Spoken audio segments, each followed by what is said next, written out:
இன்னைக்கு நம்ம பார்க்க போகிறது தேங்காய் பால் ஜவ்வரிசி பருப்பு பாயாசம். ரொம்ப சுவையாக எப்படி பண்ணுறதுன்னு பார்க்கலாம். ஃபஸ்ட்டு ஒரு கடாயில் அரை கப் அளவு பாசிப்பருப்பு எடுத்துக்கோங்க. நல்லா இதை நம்ம ட்ரை ரோஸ்ட் பண்ணணும். பாசிப்பருப்பு 2 நிமிஷம் வறுபட்டதுக்கு அப்புறமா இது கூட 1 டேபிள் ஸ்பூன் பச்சரிசி சேர்த்துக்கோங்க.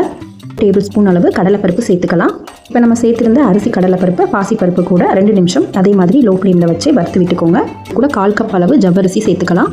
இந்த மாதிரி ஜவ்வரிசியை வறுத்துக்கிட்டால் நம்ம தனியாக ஊற வைக்கணுன்ற அவசியம் இருக்காது. டேரெக்டாக அப்படியே வேக வச்சுக்கலாம். இது பொரியறனால சீக்கிரமாகவே குக் ஆகிரும். லோ ஃப்ளேமில் வச்சு 3 நிமிஷம் வறுத்துக்கிட்டிங்கன்னா போதும், கரெக்டாக இருக்கும். வறுத்தெடுத்த பொருட்கள்லாம் 2 முறை நல்லா தண்ணியில் கழுவி சுத்தம் பண்ணதுக்கப்புறமா தண்ணி சேர்த்துக்கலாம். பருப்பு வேக வைக்கிறதுக்கு 3.5 கப் அளவு தண்ணி சேர்த்துக்கோங்க. அரை கப் பாசி பருப்புக்கு 1 கப் அளவு தண்ணி, 1/4 கப் ஜவ்வரிசிக்கு 2.5 கப் அளவு தண்ணி சேர்த்து மொத்தமாக 3.5 கப் அளவு தண்ணி சேர்த்துட்டு கொஞ்சம் சேர்த்துக்கோங்க. தண்ணி வெளியே வராமல் இருக்கும். இப்போ குக்கருக்கு மூடி போட்டு ஹை ஃப்ளேமில் 3 விசில் வச்சு எடுத்து வச்சுக்கோங்க. அடுத்ததாக பாயாசத்துக்கு வெல்லம் தண்ணி ரெடி பண்ணிக்கலாம். ஒரு பாத்திரத்தில் 1 கப் அளவு வெல்லம் எடுத்துக்கோங்க. இது கூடவே 1/4 கப் அளவு மட்டும் தண்ணி சேர்த்துக்கலாம். வெல்லத்துக்கு பாகுபதம் எதுவும் தேவையில்லை. வெல்லம் ஜஸ்ட் கரைஞ்சா போதும். இப்போ வெல்லம் இந்த அளவுக்கு நல்லா தண்ணியில் கரைச்சா போதும். இப்போ இது அப்படியே இருக்கட்டும். இப்போ நம்ம விசில் இறங்கினதுக்கப்புறமா குக்கர் மூடி ஓப்பன் பண்ணி பார்த்துக்கலாம். சேர்த்துருந்த பருப்பு அரிசி ஜவ்வரிசியெல்லாம் கரெக்டான கன்சிஸ்டன்சியில் வெந்திருக்கு. இப்போ குக்கர்லேருந்து ஒரு பாத்திரத்தில் மாற்றி வச்சுக்கோங்க.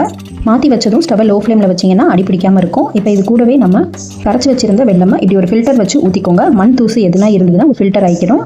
வெள்ளை தண்ணி சேர்த்ததும் கலந்து விட்டுக்கோங்க ஒரு தடவை.